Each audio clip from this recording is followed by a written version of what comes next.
Je vais vraiment dire très longue puisque normalement aujourd'hui je devais sortir approximativement 6 vidéos en un coup. Mais je les sortirai donc ces vidéos là, enfin 2 vidéos que j'avais prévu de faire de ça demain tranquillement parce que je crois que vous avez vacances mais moi j'ai pas vacances hein, parce que moi j'ai cours. Et en plus de ça je dois faire des reviews de 20 minutes. Bande de connards, excusez-moi. Bref, donc en gros pour vous dire que cet épisode de One Punch Man donc nous propulse dans la suite donc de l'aventure concernant cette maison de l'évolution. Où tout d'abord au début de l'épisode nous apprenons donc l'histoire de ce scientifique qui voilà était doté d'une intelligence tellement incroyable que voilà. Bref, vous tombez dans un cliché. Vous vous dites certainement que là vous dites ah ok, c'est un scientifique fou encore qui est trop intelligent, voilà le monde le rejette, il a des idées que personne n'accepte et il fait un truc qui devient limite un plan machiavélique pour au final exterminer la race humaine ou je sais pas quoi. C'est vrai que ça c'est classique, mais c'est surtout le fait que ce soit assez long et le fait surtout qu'on s'en fout au final. Et c'est justement ça que dit Saitama justement à ce cyborg singe, enfin ce cyborg gorille à cyborg, en gros en lui expliquant putain c'est trop long mec, dis-moi juste où il se trouve. Et bam, voilà, fin d'histoire. Donc évidemment parce que je vous avais déjà dit la semaine passée, mais c'est vrai que quand certains personnages racontent tout leur passé, en un sens on pourrait s'en passer quoi. Je veux dire, en un sens quand ils racontent quand ils nous donnent le flashback de tel ou tel personnage, on s'en fout un peu. À des rares moments c'est important, mais en définitive, est-ce que ça va changer quelque chose pour le combat? Non, Saitama il s'en fout, c'est juste qu'il doit les exploser. Pourquoi? Parce que c'est des gars qui veulent exterminer l'humanité et qui veulent faire en sorte de buter des humains. Et ça c'est pas cool. Et c'est tout ce qui lui suffit justement pour exploser la gueule de ces gens. Donc justement il se dirige directement dans leur laboratoire après que Gorilla ait craché le morceau. Cependant vous voyez que Genos justement juste avant demande s'il a créé d'autres cyborgs dans le passé. Tout simplement parce que, je rappelle au cas où certains avaient zappé le truc, que le village natal de Genos a été à la base détruit par un cyborg également et depuis justement Genos le recherche. C'était sa motivation, tout le blabla sur son passé qu'il avait raconté aussi à Saitama et qui est trop long. Donc déjà vous commencez déjà à cerner Saitama. Il va droit au but, il veut pas perdre de temps et justement il finit son combat rapidement. C'est tout le contraire des Rochanen qui sont toujours là en train de demander un mot, qui sont là à écouter le monologue de l'espoir et de l'amitié ou le monologue de la tristesse et de l'amour. Enfin tous les types de monologues que peuvent faire les méchants. Vous savez à un moment donné dans un combat il y a toujours un petit moment de blabla alors que c'est un moment de tension où justement le méchant est sur le point de le buter. Et ben là justement Saitama il s'en tape, il fait le contraire de tout ce que plein de couillons font. Il va directement droit au but, il les bute en un coup, il perd pas son temps. C'est ça qui est intéressant, c'est ça pour ça que j'adore suivre ce manga, enfin le manga mais surtout l'animé. Donc on a ici un personnage encore une fois qui montre qu'il a un certain opposé de ce qu'on connaît en général. Bref. Donc ils arrivent donc à la maison de l'évolution. Et on voit donc déjà le mec stressé parce qu'il y a beaucoup de ces mutants là, de ces créatures qui ont été explosées alors qu'ils étaient censés être les plus puissants juste après l'arme secrète qu'il gardait en réserve, qui est donc le Ashura Rhino, un truc comme ça. Alors je sais que c'était Carnage Rhino, Carnage Beetle ou Carnage... Enfin peu importe, on va l'appeler juste Ashura. Ce Ashura donc c'est une créature qui ressemble à une sorte de scarabée combiné à un rhinocéros, combiné à je sais pas quoi. Mais en gros c'est une grosse créature tellement puissante qu'apparemment justement la créature est enchaînée dans les sous-sols. Et on voit que la créature justement est assez, je veux dire, assez puissante. Bon c'est vrai qu'en un coup il a explosé un humain, mais bon ça c'est un monstre je pense que un peu n'importe qui pourrait le faire effectivement. Bon soit. Dans tous les cas, on comprend donc que cette créature a été créée à la base pour être justement le pilier de l'évolution. Le seul problème c'est que cette créature manque de style. Vous le voyez, il arrête pas de cracher, se gratter le cul, machin truc. Alors qu'en soi, c'est pas une créature stupide, et encore moins de faible, bien entendu. Donc au final, le scientifique n'a pas d'autre choix que de libérer donc la créature pour justement permettre de récupérer en vie on va dire un échantillon, en tout cas le cobaye qu'est Saitama, qui lui permettra alors peut-être de aller plus loin dans ses recherches. Bon alors c'est vrai que j'ai pas vraiment parlé en détail du flashback du scientifique, comme quoi voilà, il est à un moment donné vieux, il a réussi à trouver je sais pas quoi, il est redevenu jeune et créé des clones. Voilà. Est-ce qu'au final c'est vraiment intéressant? À la fin de cet épisode, est-ce qu'au final ça a changé quelque chose? Pas du tout. Est-ce que ça a créé de l'empathie pour ce type? Non plus. Donc au final ça sert pas vraiment à grand chose, vous voyez. Bref, c'est vraiment encore cette histoire de flashback qui au final n'est pas très utile. Il y a beaucoup de flashbacks dans beaucoup d'animés qui auraient été, je veux dire, dispensables. C'est juste que évidemment l'intérêt de donner un flashback à tel personnage, c'est surtout pour qu'on se sente un peu plus lié, intrigué et impliqué avec ce personnage. Mais il arrive justement que des personnes n'aient pas parfois de passé et de toute façon on s'attarde quand même sur eux. Je veux dire, bon allez, j'ai pas d'exemple direct comme ça, mais vous voyez de premier coup d'œil, vous voyez à la première page un personnage, très souvent vous arrivez à avoir de la sympathie avant même de connaître savoir exactement son passé. Je veux dire, Itachi de Naruto, la première fois que vous l'avez vu, c'était dans le tome 16 si je me rappelle bien, il a apparu dans le tome 16, vous savez rien du tout à part que c'était éventuellement donc le frère de Sasuke, mais vous savez rien du tout. Et pourtant le mec, à 90% des gens qui ont regardé et qui ont vu cette page, ils ont tout de suite kiffé Itachi, putain il est stylé, putain il a l'air fort, putain ça déchire, bref voilà.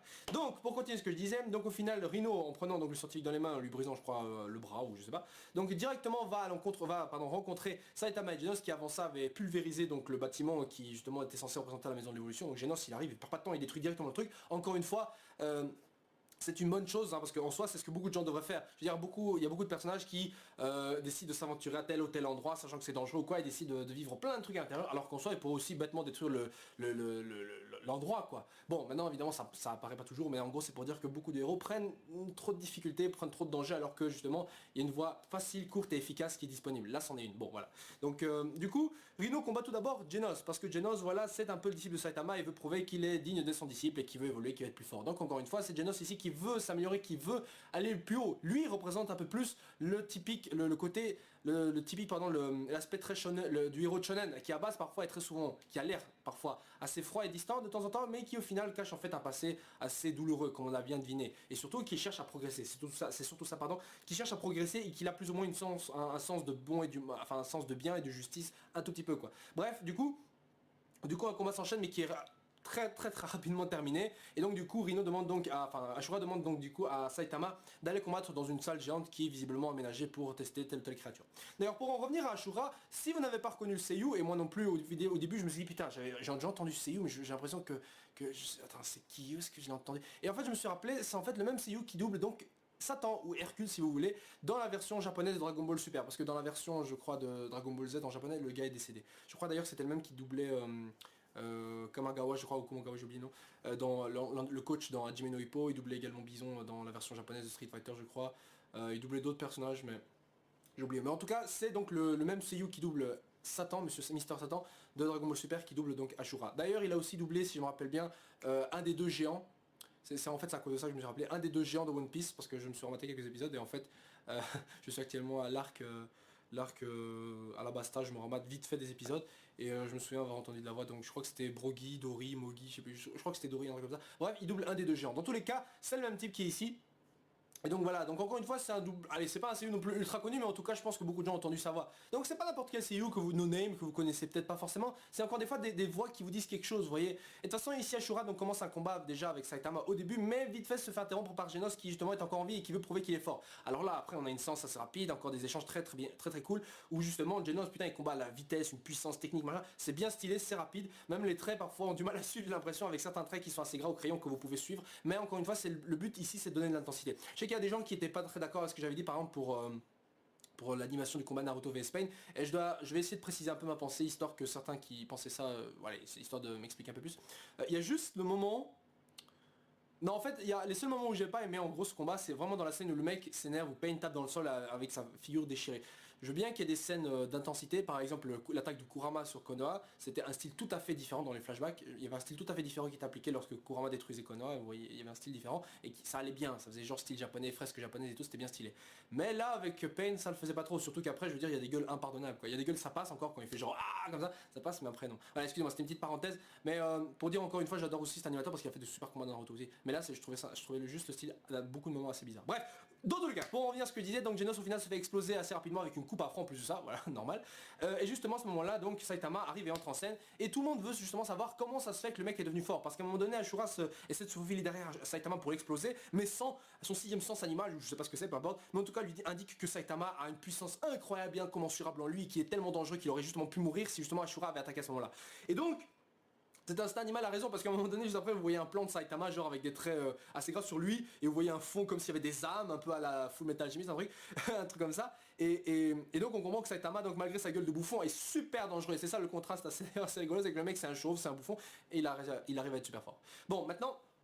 Pour en revenir à ce que je disais, au final, Saitama donc doit révéler enfin son vrai secret, le secret de sa puissance, comment il s'est entraîné, parce qu'il n'a pas eu le temps d'expliquer à Genos, vu qu'ils ont été interrompus par les mutants de la maison d'évolution. Et donc il nous explique que ce mec, donc il a fait, si j'ai bien compris, une centaine de pompes, une centaine de squats, une centaine de je sais plus quoi, et après il devait courir 10 km par jour pendant 3 ans. Tous les jours, pendant 3 ans, sans un jour manqué, et en mangeant 3 repas par jour, en faisant peut-être ci, cela, bref, des trucs débiles. Vous direz, pour un humain normal, ça peut être un peu chaud, mais certains y arriveraient. Oui, parce que c'est un entraînement, je dirais, des mecs qui, par exemple, tous les jours de l'année, font des marathons, des trucs comme ça. Je connais un gars sur internet qui faisait ça. Ça existe. Donc, un gars qui pourrait faire comme ça dans la vie réelle, ce serait possible, ça prendrait du temps, ce serait chaud au début, mais je pense qu'il y a des gens qui pourraient y arriver. Maintenant, évidemment, j'exagère, hein, si je vous dis de faire ça, vous, est-ce que vous le ferez? Peut-être pas forcément. Bon. Je crois qu'en fait, le plus compliqué serait surtout les 10 km par jour, ça reviendrait à être chaud quand même au bout d'un moment. Bref, excusez-moi. Donc, Saitama nous délivre son secret. Et là, justement, personne n'y croit. Parce qu'en fait, au bout de son entraînement, au bout des 3 ans, le seul truc que Saitama a remarqué, c'est qu'il déjà il était devenu super fort, et qu'en plus de ça, il avait perdu tous ses cheveux. Bon. Et là, c'est intéressant. C'est intéressant déjà dans le contexte et surtout dans le manga lui-même. Et surtout dans quel type de manga on est. On est dans un shonen. Même. Donc je continue d'abord l'explication des combats. Donc au final, les deux combattent. Et évidemment, à un moment donné, après que Ashura comprend que Saitama est très fort, il passe en mode berserk ou je sais pas quoi, et il explique qu'il va rester comme ça un an, enfin pardon, une semaine, donc jusqu'à samedi prochain selon lui. Et là, Saitama stresse, parce que justement, le mec, il devait faire des courses, des soldes, et il se rend compte qu'attends, si tu restes comme ça jusqu'à samedi prochain, ça veut dire qu'aujourd'hui on est samedi, ça veut dire que les soldes, putain c'est aujourd'hui, et le mec pète un câble et one shot évidemment Ashura. Voilà, fin du combat. Parce qu'à un moment donné, vous pensiez avoir waouh, Saitama il est stressé, c'est que l'adversaire est tellement fort, mais en fait que dalle. En fait, le mec il est stressé juste parce qu'il va louper ses soldes, il pensait même pas à Ashura, il s'en foutait de lui. Il en avait rien à foutre. Et donc à la fin du combat, les deux se cassent. Et voilà, donc le scientifique lui-même ne comprend absolument rien parce que le gars a sous-estimé le potentiel humain, lui qui croyait déjà, et c'est ça qui est intéressant, lui qui croyait qu'on pouvait faire évoluer les humains de manière artificielle, même Genos qui est un cyborg, donc c'est un humain avec des pièces robotiques qui le rendent plus fort. Donc aucun des deux n'a emprunté la voie naturelle du power boost, si vous voulez, de ce boost de puissance, aucun des deux n'a vraiment cru au potentiel humain. Le seul qui a justement cru en ça, c'était Saitama. Et c'est intéressant de voir ça. Pourquoi? Bon, déjà, on apprend qu'il est devenu chauve à cause de cet entraînement. Et c'est vrai qu'il avait déjà dit au début, mais ici, justement, c'est bien expliqué que c'est suite à cet entraînement qu'il avait perdu des cheveux. Et vous avez dans les shonen, de manière générale, quand un personnage devient super fort, plus fort, qu'est-ce qui se passe en général? Ses cheveux poussent. Ben oui, Sangoku, Super Saiyan 3, les cheveux sont longs. Ichigo, en mode full Mugetsu ou en holo full forme, cheveux longs. Je sais pas moi, qu'est-ce qu'il y avait encore Yusuke Uramashi de Yu Hakusho, il est passé en mode Rise machin, cheveux longs. Il y en avait un autre, je suis sûr qu'il y en a d'autres, attendez. Oui, Gon de Hunter x Hunter, putain, il y a Hunter x Hunter, à un moment donné, ses cheveux deviennent super longs, même limite infini. Encore je pense, il y en a d'autres, il y en a d'autres certainement. Même Natsu, quand il revient de son entraînement, il a aussi des cheveux longs à un moment donné. Parce qu'il s'est entraîné, donc synonyme de puissance ou quoi. Voilà, attendez, c'est pas terminé, il y en a certainement d'autres qui ont des cheveux longs. Bon, peu importe, mais en tout cas, très très souvent, les cheveux longs, c'est synonyme de force. Même Sephiroth dans FF7, putain, il a des cheveux super longs, comme par hasard, il est super fort. Voilà, moi, évidemment, il y a énormément d'exemples comme ça, de personnages avec les cheveux longs. Et beaucoup de fois, il arrive que des power-up de personnages entraînent justement la poussée de cheveux. Je sais pas moi, même Yuki de Codebreaker, c'est comme ça qu'il va, ouais, Yuki de Codebreaker, voilà, power-up, bam, cheveux longs. Voilà, bon, c'est un exemple. Et voilà, encore une fois, il y a beaucoup de personnages qui ont ce genre de power-up. Maintenant, évidemment, c'est pas constant, mais de manière générale ça arrive. Je sais pas si c'était le but de rendre Saitama chauve ou c'est juste parce que le fait d'être chauve justement est pas très crédible parfois pour les héros, mais en tout cas ici je pense que c'est intéressant de souligner justement ce truc là. Si vous avez d'autres personnages qui ont un power-up et qui ont une poussée de cheveux, n'hésitez pas à le mettre en commentaire, ce sera intéressant de voir ça.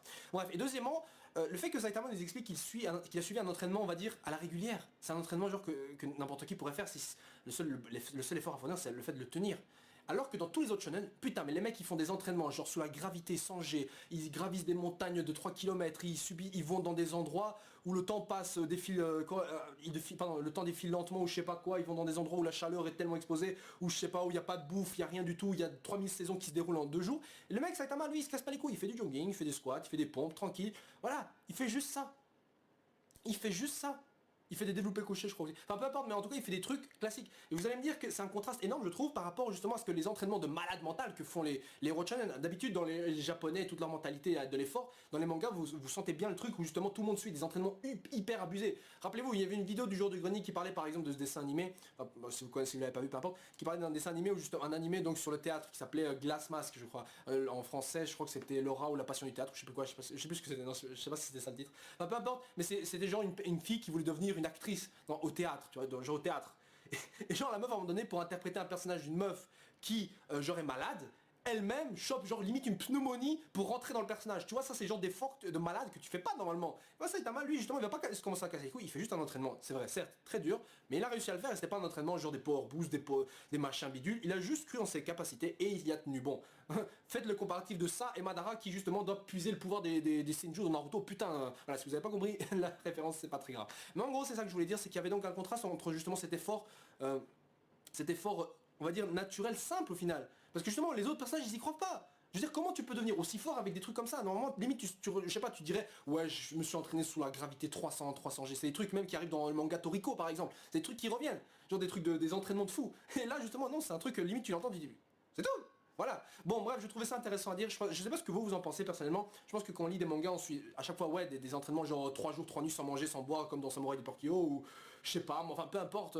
Souvent des entraînements qui risquent de te tuer ou de mettre ta vie en danger, ou je sais pas quoi. Non, là, le mec il fait du jogging. Hein, voilà, donc je trouvais ça vraiment drôle personnellement. Donc je sais pas ce que vous, encore une fois, vous en avez pensé. L'épisode au final donc se termine là, où donc Genos et Saitama vont faire les courses. Dans le prochain épisode, visiblement, il est question donc de Ninja, et qui dit Ninja, dit pardon, Sonic. Et oui, non pas Sonic, les hérissons bleus, mais un autre Sonic. Et ça va être cool, croyez-le moi, ça va être génial. À la fin de l'épisode, on a encore un petit blabla de Ashura d'ailleurs, qui n'a pas le temps de vraiment s'expliquer, vraiment parler de lui. Mais voilà. Bon, donc du coup, j'espère que la suite va être géniale, puisque Sonic, je le lis déjà. Non, en fait, on va parler la prochaine fois, parce que sinon ça va être trop de spoil. Voilà, donc les gens, à ciao ciao, et à la prochaine semaine pour le prochain épisode de One Punch Man. Voilà, ciao ciao. Zou.